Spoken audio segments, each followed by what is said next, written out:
கடந்த 2022வது வருஷம் தஞ்சாவூர்ல ஒரு மாணவி வந்து லாவண்யாங்கிற மாணவி மைக்கேல்பட்டியில மதமாற்ற முயற்சியினால தற்கொலை பண்ணிக்கிட்டாங்க அப்படின்னு ஒரு செய்திய பரப்பி, அந்த மாணவி வந்து ஒரு தற்கொலை முயற்சிய மேற்கொள்றாங்க. அந்த தற்கொலை முயற்சி வந்து மதமாற்ற அழுத்தத்தினால் நிகழ்ந்ததுன்னு, இந்த ஆடு மேய்க்கிற பயல கூட்டு வந்து பாஜக தலைவரா மாத்துனாங்கல்ல, அந்த வந்து தமிழ்நாடு ஃபுல்லா மிகப்பெரிய பரபரப்பையும், விஸ்வ இந்து பரிஷத் இவனுங்க எல்லாம் சங் பரிவார கும்பல்லாம் சேர்ந்து மிகப்பெரிய ஒரு மத கலவரத்த ஏற்படுத்த தமிழ்நாடு முழுக்க ஒரு திட்டத்த தீட்டுனானுங்க.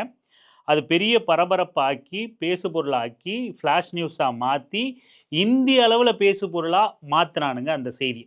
இந்திய அளவுல பேசுபொருளா மாத்தி, தமிழ்நாடு அரசுக்கு மிகப்பெரிய அழுத்தத்தையும், தமிழ்நாட்டுல வந்து இந்த மாதிரி கொடுமைய தமிழ்நாடு அரசு கண்டுக்க மாட்டேங்குது அப்படிங்கிற மாதிரி ஒரு பிரச்சாரத்த பண்ணி, இந்தியாவிலிருந்து பாஜக வந்து ஒரு குழுவ வந்து விசாரிக்க அமைச்சுச்சு. அந்த குழுவுல விஜயசாந்தி ஐபிஎஸ், சினிமா வசனம் சொல்ற மாரி விஜயசாந்தி ஐபிஎஸ், ஜான்சி ராணி, மகாத்மா காந்தி இவங்கெல்லாம் தான் இடம்பெறல. அந்த மாதிரி அப்பேற்பட்ட குழு இறங்கி விசாரணை நடத்தினாங்க. ஒரு நடிகை, அந்த விஜயசாந்தி தான் நினைக்கிறேன், அந்த நடிகை தலைமையில் அந்த குழு வந்துச்சு. இங்கே இருக்கிற இந்தி இசை, குஷ்பு எல்லாரும் காச்சா போச்சான்னு கத்தி மிகப்பெரிய பரபரப்பை ஏற்படுத்தி அந்த வழக்கு வந்து சிபிஐக்கு மாற்றப்பட்டுச்சு. அந்த சிபிஐக்கு மாற்றப்பட்ட வழக்கில் சிபிஐ அறிக்கை தாக்கல் பண்ணி அந்த செய்தி இன்னைக்கு 4 வருஷம் கடந்து இன்னைக்கு ஒரு பரபரப்பை ஏற்படுத்தியிருக்கு. அந்த பரபரப்பில் மிச்சர் திண்ணிகளான சீமானும் அன்புமணியும் எடுத்த நிலைப்பாடு குறித்து தான் இங்கே நாம் சின்னதாக பேச போகிறோம். விவரமாக பேசலாம் வாங்க. அனைவருக்கும் அரசியல் வெங்காயத்தின் அன்பு வணக்கம்.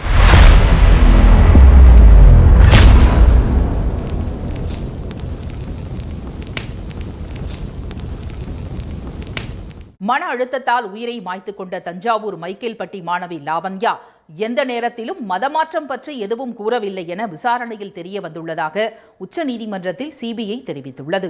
அதான் அந்த சம்பவம் எல்லாரும் கேள்விப்பட்டிருப்பீங்க. மைக்கேல்பட்டி லாவண்யா அந்த மாணவி வந்து தனக்கு அந்த ஹாஸ்டல்ல சகாயம் மேரிங்கிற அந்த வார்டனா இருக்கிறவங்க கொஞ்சம் பணிச்சுமை கொடுத்ததுனால அதுல கொஞ்சம் அழுத்தமா இருந்ததாகவும், ஏற்கனவே வீட்டில் தந்தை சித்தி கொடுமை வந்து இருந்ததாகவும், அதனால தான் விஷமறிந்ததா வெளிப்படுத்திட்டாங்க. விஷமறிந்தி அவங்க உடல் நலிவுற்று போகும்போது எல்லா விசாரணையிலையும் வீடியோ பதிவிலையும் மேஜிஸ்ட்ரேட் முன்னாடி ரெக்கார்ட் பண்ணது எல்லாத்துலேயும் தெளிவாக எந்த இடத்துலையும் மதமாற்ற முயற்சியினால நாங்கள் வந்து இந்த இந்த முயற்சியை மேற்கொள்ளலை அப்படின்னு அந்த மாணவி தெளிவாக ஸ்டேட்மெண்ட் கொடுத்துருந்தாங்க. அதன் பிறகும் சிபிஐக்கு மாற்றப்பட்டுச்சு. சிபிஐ கொடுத்த தாக்கல் செய்த அறிக்கையில் என்ன சொல்லியிருக்காங்கன்னா, மிக தெளிவாக இருக்குது, எந்த இடத்துலையும் மதமாற்ற முயற்சி ஏற்படலை, அந்த பணிச்சுமையினாலையும் வீட்டில் இருந்த அழுத்தத்தினாலையும் தான் அந்த மாணவி இந்த முடிவை எடுத்திருக்காங்க அப்படின்னு சிபிஐ அறிக்கை தாக்கல் பண்ணியிருக்கு. யார்? இந்த ஆடு மேய்க்கிற பயலும் எந்த பாஜக இங்கே குழு அனுப்பிச்சிச்சோ அவர்கள் கட்டுப்பாட்டில் இருக்கிறதா இன்னைக்கு வெகு மக்களால் நம்பப்படுற அதே சிபிஐ தான், தமிழ்நாடு காவல்துறை கிடையாது, அதே சிபிஐ தான் அறிக்கை நீதிமன்றத்தில் தாக்கல் பண்ணியிருக்கு. இந்த மரணத்திற்கு மதமாற்ற முயற்சி காரணம் இல்லை. என்னெல்லாம் காரணம்னா, எல்லா வீடியோ பதிவுகளையும் நாங்கள் பார்த்துட்டோம், முன்னாள் மாணவர்கள் உட்பட அவர்களோட சர்டிஃபிகேட் எல்லாத்தையும் வாங்கி விசாரித்து பார்த்துட்டோம், எந்த இடத்துலையும் மதமாற்ற முயற்சிங்கிறது நடைபெறவே இல்லை. அங்கே அந்த லாவண்யாவோட தந்தையும் சித்தியும் அந்த உடலை பெற்றுக்காம போராட்டம் பண்ணதெல்லாம் கூட இன்னைக்கு பாஜகவோட அழுத்தத்தின் காரணமாக தான், அவர்களோட வழிகாட்டுதலின் காரணமாகத்தான் அப்படிங்கிறது அப்பட்டமாக வெளிப்பட்டு போச்சு. சிபிஐயே உண்மையை போட்டு உடைச்சிருச்சு. இதை நாம் சாதாரணமாக கடந்து போயிடக்கூடாது. மிகப்பெரிய அளவில் கலவரத்துக்கு திட்டமிடப்பட்ட செயல் வந்து லாவண்யா கேஸ். திருப்பரங்குன்ற விவகாரத்துக்கு முன்னாடி இந்திய அளவில் தமிழ்நாட்டில் மத கலவரத்தை உண்டாக்குற ஒரு செய்தியை பரப்பின விஷயம் அந்த விஷயம். அன்னைக்கும் சீமானும் அன்புமணியும் அதுக்கு எதிராக பெருசாக களம் கண்ட மாதிரி இல்லை. இன்னைக்கு பாஜகவோட முகத்திரை கிழிக்கப்பட்டிருக்கு. அந்த ஆடு மேய்க்கிற வந்து இந்த மாதிரி கலவரத்துக்கு திட்டம் போட்டிருக்கான். விஸ்வ இந்து பரிஷத்து, சங் பரிவார கும்பல்லாம் கலவரத்தில் திட்டமிட்டு ஈடுபட்டிருக்காங்கன்னு இன்னைக்கு சிபிஐ அறிக்கை தாக்கல் செஞ்ச பிறகும் கூட அன்புமணியும் சீமானும் மிச்சர் தின்னுட்டு உட்காந்துக்கிட்டு இருக்காங்க. இல்லப்பா, சீமான் பத்திரிகையாளர் சந்திப்பில் கேள்வி கேட்டுவிட்டாரு, ஏன் அப்படி மதம் மாத்துறதுனா பாஜக தலைவர்களே கிறிஸ்துவ பள்ளிக்கூடங்களில் கல்லூரிகளில் படித்தவங்க தானே, அவங்களெல்லாம் மாற்றிருக்க மாட்டாங்களா, மாறி இருக்க மாட்டாங்களா அப்படின்னு லாஜிக்கான கேள்வி கேட்டுவிட்டாரு. சீமான் தொடர்ந்து களத்தில் இருக்காரு, அவர் ஒன்றும் மிச்சர் தின்னி கிடையாது, அவன் குடிகார பைய அப்படின்னு நீங்கள் யாராவது நினச்சிங்க அப்படின்னா உண்மை அது கிடையாது.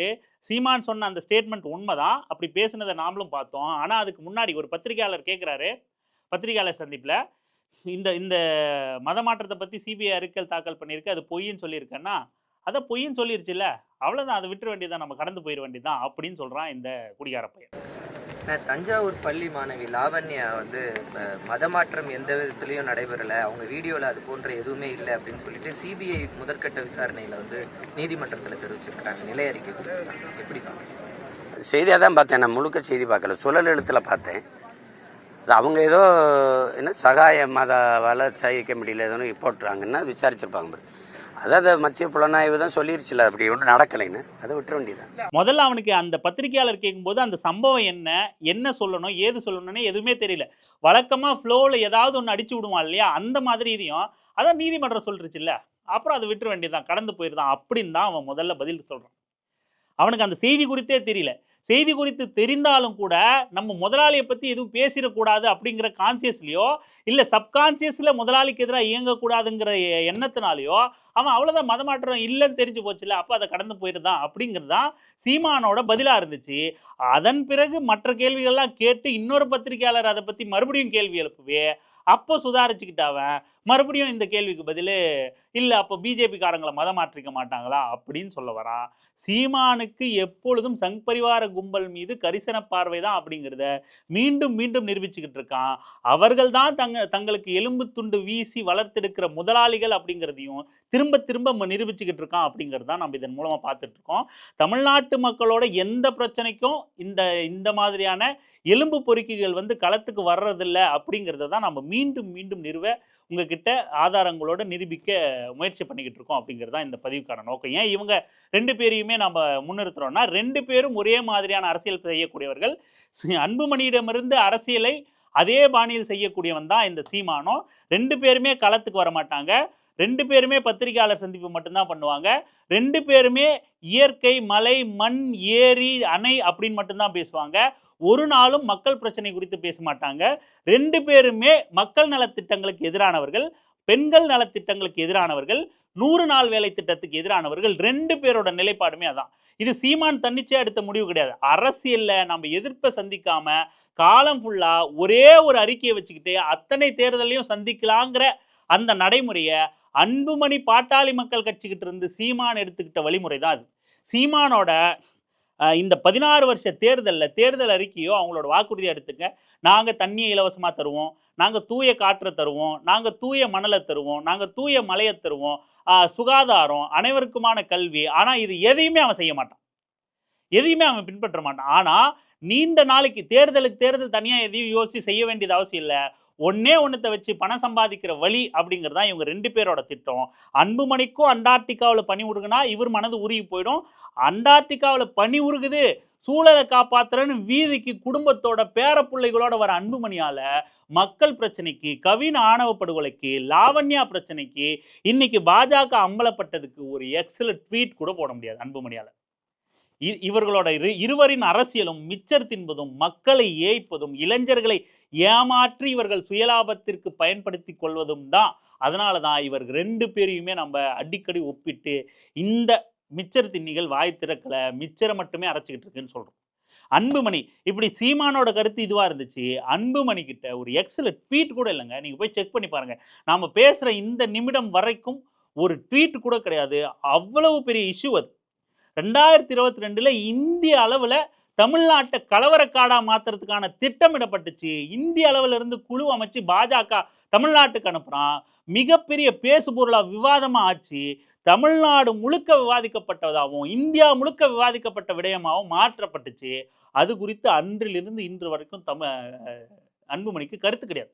அது பொய்யன்னு இன்னைக்கு நிரூபிக்கப்பட்டதும் கூட கூட்டணி பாஜக இந்த மாதிரி செயல்பாடுகளில் ஈடுபடக்கூடாதுங்க, பாஜக இந்த மாதிரி செஞ்சது தவறு அப்படின்னு ஏதாவது தமிழ்நாட்டின் நலனிலிருந்து தேர்தலுக்கு என்ன வேணா நீங்க பொறுக்கி தின்னுங்க. தமிழ்நாட்டின் நலன், அந்த தாக்குதல் தமிழ்நாட்டின் மீதான தாக்குதலா இல்லையா? அப்போ தமிழ்நாட்டின் நலனிலிருந்து கருத்து தெரிவிக்க வேண்டியது தமிழ்நாட்டோட மாநில கட்சியா என்கிற அன்புமணிக்கு பாட்டாளி மக்கள் கட்சிக்கு பொறுப்பு இருக்கா இல்லையா? இந்த மாதிரி விடயங்கள்ல நம்ம ராமதாஸை ஒருபடி சரி அப்படின்னு சொல்லலாம். கூட்டணி கணக்கு என்ன இருந்தாலுமே இந்த மாதிரியான விடயங்கள்ல கருத்து கேட்கும்போது ஏதாவது ஒரு கருத்தை வந்து ராமதாஸ் வெளிப்படுத்துவாரு. அதே போல ஏன் நம்ம அன்புமணியிலிருந்து சீமானோட அரசியலை ஒப்பிட்டு பேசுறோம்? ரெண்டு பேரோட அரசியல் ஒண்ணுதான், பத்திரிகையாளர் சந்திப்பு தான் அப்படின்னு நம்ம சொல்றோம்னா, அன்புமணி கை என்னைக்கு ஓங்க ஆரம்பிச்சுச்சோ அன்றிலிருந்து தான் இந்த நிலைமை. அதுக்கு முன்னாடி சரியோ தவறோ, அவங்க சரியின் பக்கம் நிற்கிறாங்களோ தவறின் பக்கம் நிற்கிறாங்களோ, அதற்காக களத்தில் வந்து நிற்கும் பழக்கம் வந்து பாட்டாளி மக்கள் கட்சி கிட்ட இருந்துச்சு.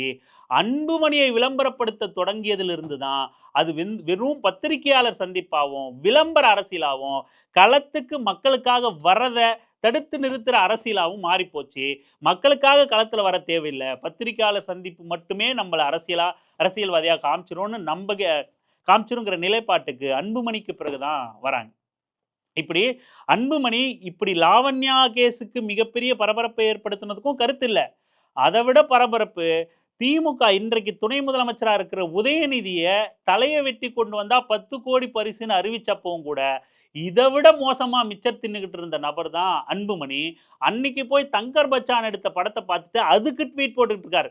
இந்தியா முழுக்க விவாதமா இருக்கு உதயநிதி தலைக்கு விலை வச்சது. நீங்க சாதகமோ பாதகமோ முரண்பாடுகள் இருக்கோ கருத்து வேறுபாடுகள் இருக்கோ, தமிழ்நாட்டின் கட்சி, தமிழ்நாட்டை ஆளுகிற கட்சி, அந்த கட்சியின் முக்கிய பிரமுகரை, ஒரு அமைச்சரை, அன்னைக்கு அவர் அமைச்சரா இருந்த துணை முதல்வரா இல்லைன்னு நினைக்கிறேன், அன்னைக்கு அமைச்சரா இருந்தார். ஆனா ஒரு அமைச்சரை இந்த மாதிரி ஒரு சாமியார் தெருப்பொறிக்கு ரவுடி கும்பல் வந்து கொலை மிரட்டல் வர்றான், தலைக்கு விலை வைக்கிறான், சனாதனத்தை சாதிய பாகுபாட்டை எதிர்த்து பேசுறதுனால அதுக்கு எந்த கருத்தையும் தெரிவிக்காம ஒரு ஜாதி வெறியம் எடுத்த படத்தை பார்த்துட்டு ட்வீட் போட்டுக்கிட்டு உட்கார்ந்துகிட்டு இருந்த நபர் தான் மிக மோசமான மிச்சர் திண்ணி தான். இடத்தை விட்டு நகரக்கூட நகராத மிச்சர் திண்ணி தான் அன்புமணி. இந்த நபர்கள் தமிழ்நாட்டில் மாற்றத்தை கொண்டு வந்துடுறாங்களா, அறுத்து தள்ள போறாங்களா, இவர்கள் கூட்டணி வெற்றி கூட்டணியா பெருசா கிழிச்சு தள்ள போறாங்களா, அப்படியே தமிழ்நாட்டை சொர்க்கபுரியா மாத்த போறாங்களா, நீங்க இதுவரைக்கும் கிழிச்ச கிளி என்ன அப்படிங்கிறத தான் இளைஞர்கள் திரும்ப திரும்ப கேட்க வேண்டியது இருக்கு. நீ அதிகாரம் இல்லாம, ஒன்றிய அரசின் அழுத்தம் இல்லாம ஒரு ஆட்சின்னு அமைஞ்சிட்டா, முதலமைச்சர் ஆயிட்டா, ஆளுங்கட்சியா வந்துட்டா, இயல்பா சட்ட திட்டங்களை புரோட்டோகாலை ஃபாலோ பண்ண வேண்டிய ஒரு நெருக்கடி இயல்பா ஆளுங்கட்சிக்கு வந்துடும். அப்போ வந்து ஒரு கட்சி செயல்படுற அளவுக்கு சுதந்திரமா செயல்பட முடியாது. ஒரு இயக்கம் அளவுக்கு சுதந்திரமா கட்சியால செயல்பட முடியாது. கட்சி அளவுக்கு சுதந்திரமா ஆளுங்கட்சி அரசு செயல்பட முடியாது. அப்போ ஒரு கட்சியா இருந்துகிட்டு எதிர்கட்சியா இருந்துகிட்டே நீ மக்கள் பணி செய்யல, மக்கள் பக்கம் நிக்கல, அதிகார வர்க்கத்துக்கு ஆளு வர்க்கத்துக்கு சொம்பு தூக்கிட்டு வீட்டுல உட்கார்ந்துட்டு இருக்கன்னா நீ எப்படி மாற்றா இருக்க முடியும்? இளைஞர்கள் இந்த கேள்வியை தீவிரமா இந்த மாதிரியான நபர்கள் கிட்ட, இளைஞர்களை மூளை செலவை செய்யக்கூடிய குறிப்பா இந்த இரு நபர்கள் கிட்ட நம்ம முன் வச்சுக்கிட்டே இருக்கணும். உங்களோட நிலைப்பாடு ஒவ்வொன்றுத்திலும் என்னங்கிற கேள்வியை கேட்டுக்கிட்டே இருக்கணும். இந்த மிச்சர் திண்ணிகள் அப்பதான் மக்களுக்காக கொஞ்சமாவது அசைஞ்சு களத்துக்கு வருவாங்க. நன்றி.